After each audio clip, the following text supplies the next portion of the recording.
NFL players that were arrested. Big shout out to Rebound Football for the video we're about to react to, bro. This is gonna be a crazy one, bro. At the time of this recording, we had 38.1 thousand subscribers, but we're in the road to 38.2 thousand, man. Let's get it, bro. This is crazy. Now, despite NFL players being under constant spotlight, wait, Ray Lewis? Unbelievable things that Ray led to them Lewis getting got arrested? From stealing laptops to assaulting someone delivering Oh my a package, gosh. these NFL What? players have some stories you won't believe. Oh my Cam gosh. Newton being a pretty stand-up guy on and off the field, I didn't know that he was actually arrested. Cam for something Newton more got than a arrested traffic before? violation. Before Cam Newton would go on to be drafted to the Carolina Panthers, he'd be the star of an athlete controversy during his 2-year stint at the University of Florida. Following an outstanding freshman performance playing for the Gators, the quarterback's sophomore season would be hindered with injuries and criminal investigations. Yeah. After playing the season opener against Hawaii in his second season, Cam injured his ankle and now taking a redshirt season, found himself in some legal troubles not too long after. Just 3 months later, in November of 2008, Cam was charged with felony counts of burglary, larceny, and obstruction of justice. Oh my The charges gosh. were brought to light after a missing laptop investigation was traced back to Cam. The computer belonged to another UF student and was valued at $1,700. Oh man, bro, that's sad, bro. Why you steal his computer, my boy?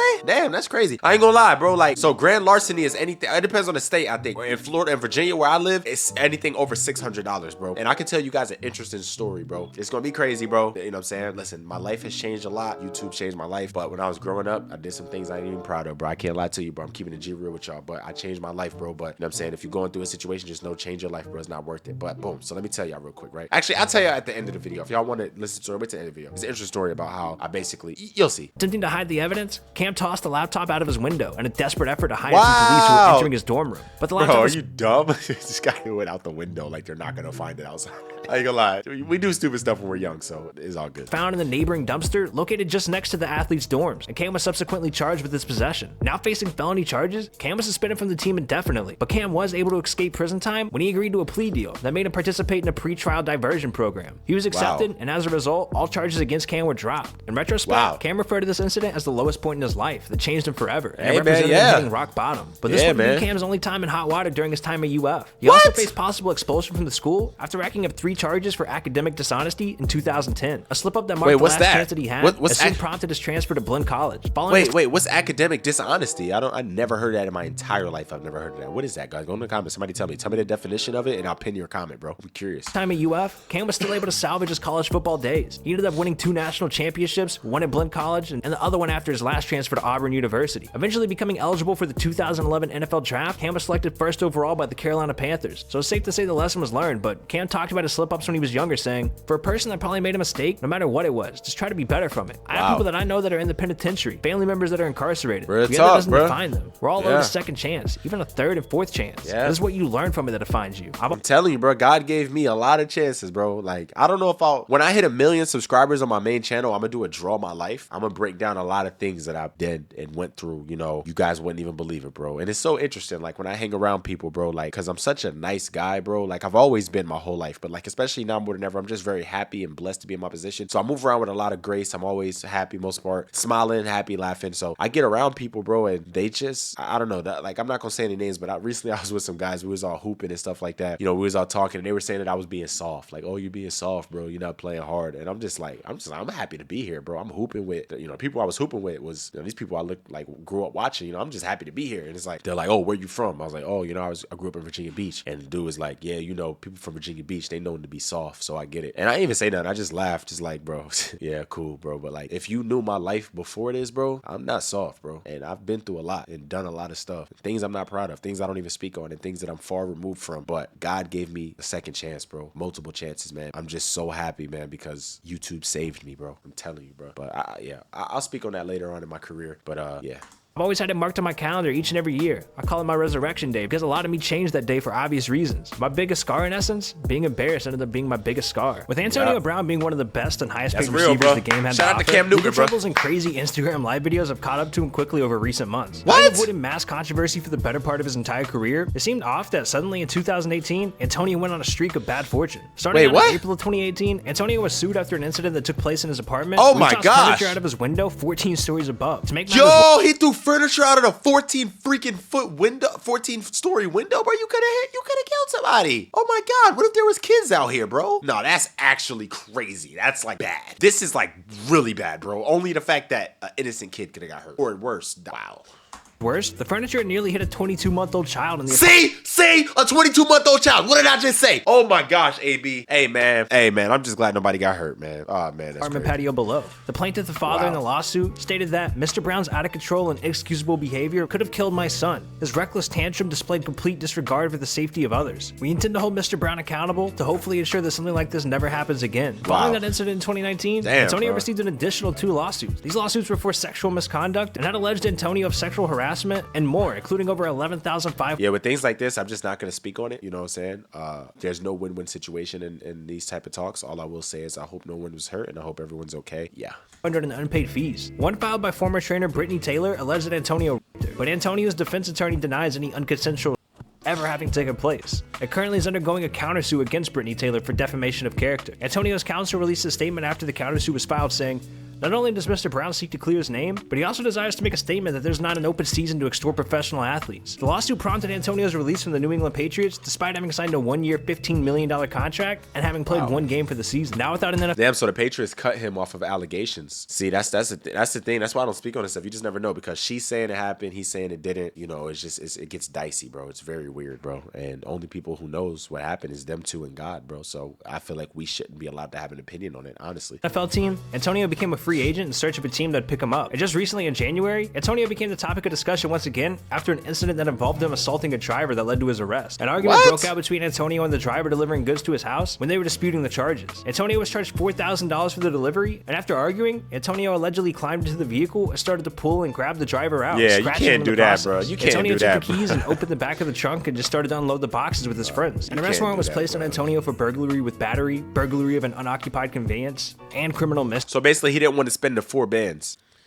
The warrant prompted Antonio to turn himself in with his attorney by his side, and he was advised to not make a statement. Antonio was released from prison on bail, but he'll have to wear an ankle bracelet, surrender his passport, and undergo a mental health examination for 10 days prior to going to trial. Wow. Following his bail, Antonio said, I put myself in a bad predicament. I'm out of it now, man. Yep. Fortunate situation. We don't make excuses. Shout out to AB, man. And his son, bro. His son, you know what I'm saying? Shout out to him too, bro. I feel like they try to slander AB throughout the social media, bro. I don't know him personally, but there's no way he's as bad as people make it seem, bro. You know what I'm saying? I think he's just misunderstood, like a lot of people. And I'm glad he's doing better now, man. Shout out to him, bro. No cap, man. I'm a fan of AB. I ain't gonna lie. We're gonna make the best of it. With Aaron Hernandez helping lead the Patriots to yet another Super Bowl win, nobody expected to find out what Aaron was doing with his free time behind the scenes. Oh, Now, man, Aaron this was no is a stranger sad to legal story, trouble bro. by the time he was involved in the infamous murder of I ain't gonna OJ lie. Simpson in Have y'all seen the 2013. documentary on Netflix about this? Oh my gosh, it's crazy, bro. The reason why all this happened is insane. Back as 2007, Aaron has been involved in everything from a speeding incident to being investigated for a double murder having taken place back in Boston in 2012. All prior incidents involving Aaron Hernandez resulted in either an investigation being halted or eventual acquittal on his charges. His luck was soon run dry during the investigation of Odin Lloyd on June 17, 2013. Odin, who was a friend of Aaron Hernandez, was found dead with multiple gunshot wounds to the back in an industrial park located a mile from Aaron's residence. The following day, Aaron's house was searched by police, and the search that was conducted took over 4 hours. Police confiscated his phone and tried to get a security system that would have provided evidence as to where Aaron was at the time of the murder, but it was mysteriously destroyed. Now, Aaron's attorney responded to the search saying, it's been widely reported in the media that the state police have searched the home of our client, Aaron Hernandez. I'm gonna lie, this whole situation is crazy, and it's reminding me of something. I'm gonna say something. Can you guys go in the comments? I keep having this weird dream. It happens a couple times a year, and it's been happening for years, where I'm on the run from the cops. It's really weird. It's like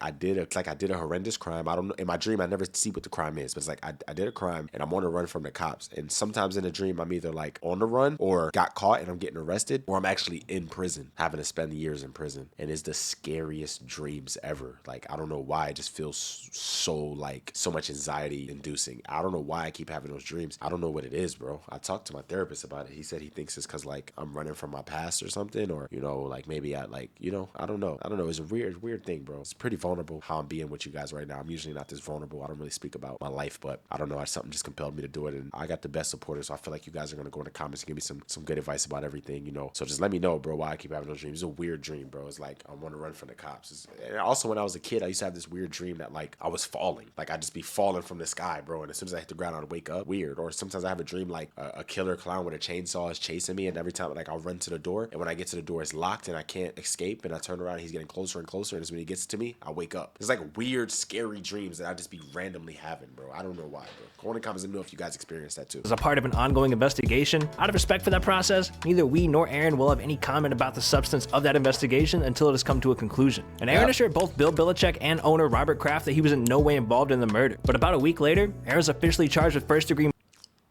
charges. That's crazy. After finding out about his arrest, the Patriots released Aaron from the team. The NFL released a statement following his arrest that said, "The involvement of an NFL player in a case of this nature is deeply troubling. Yeah. The Patriots have released Aaron Hernandez, who will have his day in court. At the same time, we should not forget the young man who is the victim in this case. I take this opportunity to extend our deepest sympathies to Odin Lloyd's family and friends." A few months later, bro. Aaron was standing trial before a grand jury, and he pleaded not guilty to the murder of Odin. On April 15th, 2013, Aaron was found guilty of both the murder and damn, bro.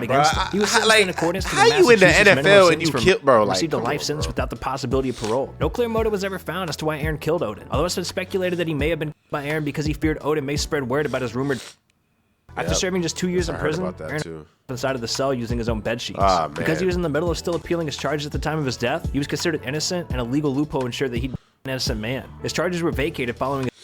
His brain was donated to science, where it was found that he suffered from CTE, a brain disease caused by frequent head trauma, and the disease is known to cause behavioral changes along with dementia. With OJ Simpson being a legendary running back during his time in the NFL, nobody expected such a popular role model to be such a criminal. The OJ Hey, I know about the OJ Simpson case. I know about that one. That's crazy. Simpson arrest and case is about as prominent as OJ's entire career in the NFL. And what was considered the trial of the century, this took place long after OJ's career had ended in 1979. He met his wife, who was then 18-year-old Nicole Brown, who he just met 2 years. So the question is, did he actually do it? And I don't want to sound what's the word, like stupid or anything. Like I genuinely didn't really study this case, so like I know he got arrested for it, but didn't the glove not fit or something? Or don't people say he didn't do it? Didn't he just pass away recently? Actually, it's crazy. Prior to his retirement in 1977. Despite having been married at this time, OJ had a secret relationship with Nicole until his ex-wife divorced him in 1979. By 1985, the two had gotten married and had 2 children. The relationship had been a rocky one. Multiple incidents had been called on OJ, reaching a point where OJ was being investigated by police in 1989 after Nicole called 911 saying he's going to.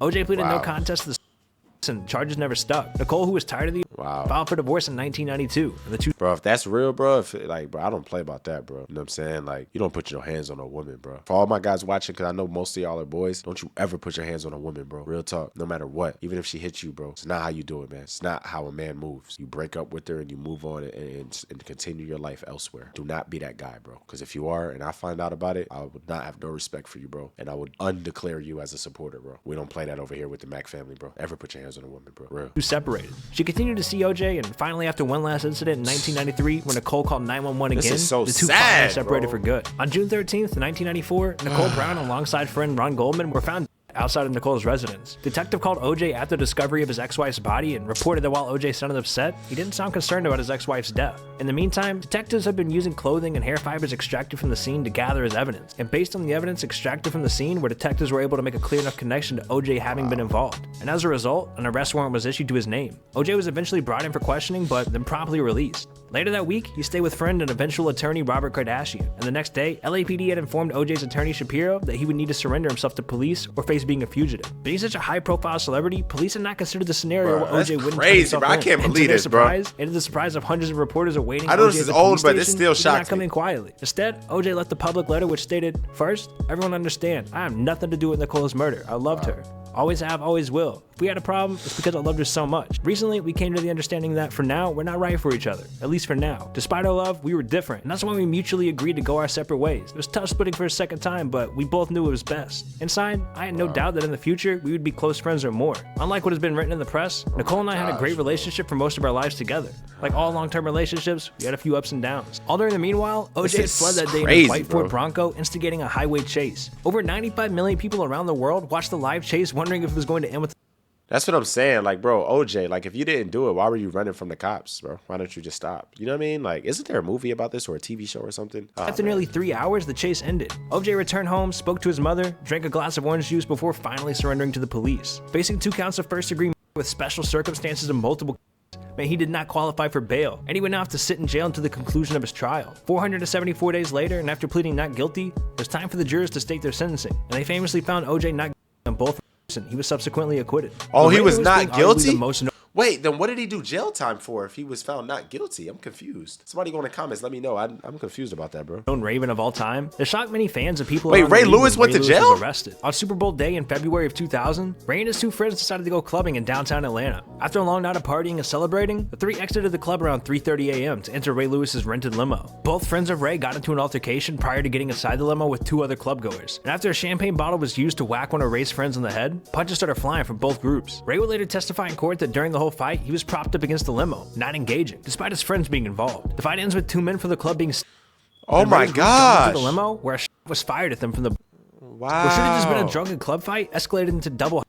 Now the police had to get involved. Bro. Police approached Ray, requesting information as to where he was and what he did that night, and his answers weren't lining up to others that police had already questioned. When he was asked about where his clothing was the night of the Ray said he didn't know. Now, believing Ray was somehow involved, police convinced Ray into confessing that he was not being completely honest. They gave him a deal that involved pleading guilty to obstruction of justice, which was just a misdemeanor. In exchange for dodging possible charges, Ray would have to become a star witness for the state, and he'd have to testify against them in court. Ray would Bro, I ain't gonna lie. That's why you gotta watch who you hang with, bro. You can have everything going for you, be successful, everything, bro. And the people you hang around can literally deter your whole life. He's lucky, bro, that this didn't end it worse, bro. Because today we could have been not knowing who Ray Lewis is, bro. You know what I mean? take the deal and effectively ratted on two of his friends who fought that night. And Ray would later admit something when he said, "They knew it from day one. I had nothing to do with it. Nothing."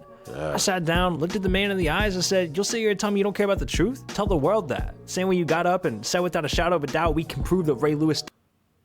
Get up and tell the media you don't care if I'm guilty or not. You're gonna make sure I go to jail for life? Ray was arrested for the crime but made bail after some days in jail, and his bail was set at $1 million. At the conclusion of the trial, it was found that Ray's group had acted in self-defense, which meant both of his friends would be acquitted from the charges, and in the eyes of the court, no took place. Ironically, had Ray not flipped on his friends, he would have never gone to jail for the initial charges. The only one who served time of the men involved was Ray for having lied to the police the day after the murders. Ray's sentencing for obstruction of justice resulted in a year on probation and a hefty $250,000 fine. I don't know, bro. Like, I'm a type of guy, when I hear situations, like, I put myself in the situation and, like, really try to imagine it. Like, I step in people's shoes. That's why I get, like, quiet when it comes to real stuff, because I'm just thinking, like, damn, what would I do? Like, imagine you just chilling in your car and some people just run up and start attacking you. Man, what you gonna do, bro? It's crazy. From the NFL. And as history would show, Ray's football career never took a hit, despite the trial and massive media coverage around it. He's still a legend, bro. He won the 2000-2001 season with the Ravens and won a Super Bowl and was even named MVP. And eventually, Ray made some comments about all this, saying, "Sometimes you find yourself in the wrong place at the wrong time. You have a better chance of getting in trouble if you find yourself hanging out with the wrong crowd. Exactly. Maybe what I went through actually saved my life. Exactly. I was so comfortable thinking I was some normal Joe." Nope, you're not normal. Police, no more, open up. You don't click on this video. What? I'm gonna arrest you. Ha, that's right. Just click on the video, bro, okay? Please. Okay, buddy, I got you. Throughout NFL history, there's been I got you. I'll watch it, bro. This looks like actually an interesting video. I'm gonna react to it. All right, man. Hey, I appreciate the love and support from you guys so much. We grinding, man. We working hard. Appreciate y'all, man. Make sure you guys keep supporting. You know what I'm saying? Make sure you always put God first. I'll see you guys in the next one, man. It's your boy Eli Mack. Hey. Oh, I said I was gonna give y'all the story time on that. You know what? Do y'all want to start seeing actual story times on this channel instead of only reactions? Because I could do that. And then if so, I can give a whole story time. Because I got some crazy stories from my life. Like, my life is crazy, bro. My life was actually insane. You know what I mean? So, yeah. Go in the comments, let me know that. But I love you guys so much. See you guys next week. It's your boy Eli Mack. Gang, gang. Put God first. Put God first always.